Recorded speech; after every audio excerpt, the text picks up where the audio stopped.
কারণে আমাদের তেলের সরবরাহ সারা বিশ্বের সমস্যা সৃষ্টি হচ্ছে। সুতরাং এই সমস্যায় আমরা এখন পর্যন্ত আমাদের কোনো সমস্যা নেই। এরপরে আমার জানার মতো আগামী প্রায় 1 মাসের তেল আছে আমাদের, তারপরে যে জাহাজ সেগুলো করা চলবে আসবে। কেন যে আমরা রাস্তাঘাটে আসতে দেখি মোটরসাইকেল চালায়, সেটা মোটরসাইকেল তেল করে তারপরে আবার বোতল দিয়ে আমাদের এখন বোতল করে আসে। আসলে তেলের কিন্তু কোনো অভাব নাই, ক্লিয়ার করে দিচ্ছি।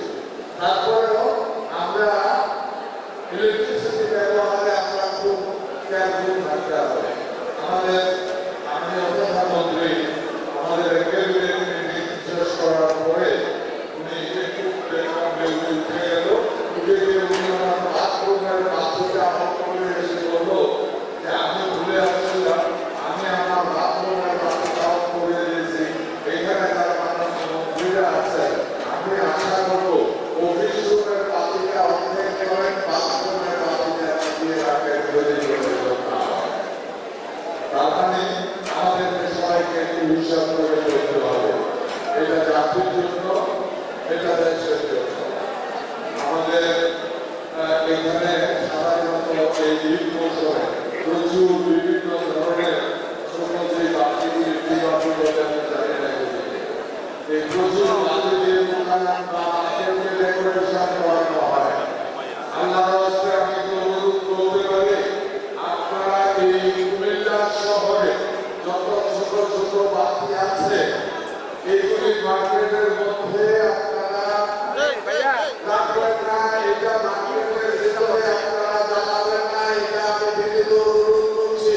আমি কি আপনাদের কথা আপনাদের কাছ থেকে কি কথা পেতে পারি যে এটা করবে না? আপনাকে বলতে পারি ভাই, আপনারা মার্কেটের জন্য যদি দরকার হয় আমার একটা দুধ দিয়ে আমি বলার মধ্যে লাগাইয়া ভিটামিনটা পুরা কাটে তার ব্যবস্থা করে যৌন মার্কেটে যান এবং কিছু খাইবে। এখন আমার হস্তে এই মার্কেটের বাতিটি একটু বন্ধ করেন। সত্যি পৃথিবীর অনেক কঠিন সময় পার করছে। আমি আশা করি এটা বন্ধ থাকবে। আমরা চাই না সরকারের পক্ষ থেকে অর্ডার দেই যে আপনারা একটু কন্ট্রোলে আসেন। কুমিল্লার মানুষ বিবেকবান মানুষ, আপনারা আমার জন্য দোয়া করবেন। আপনারা দোয়া করছেন বলে হেলাল সাহেব যেটা বলছে আমার কিন্তু এমন হয়েছে, অনেক সময় মানুষ বলে না আমি আছি আজকে আমার একটা বাচ্চা।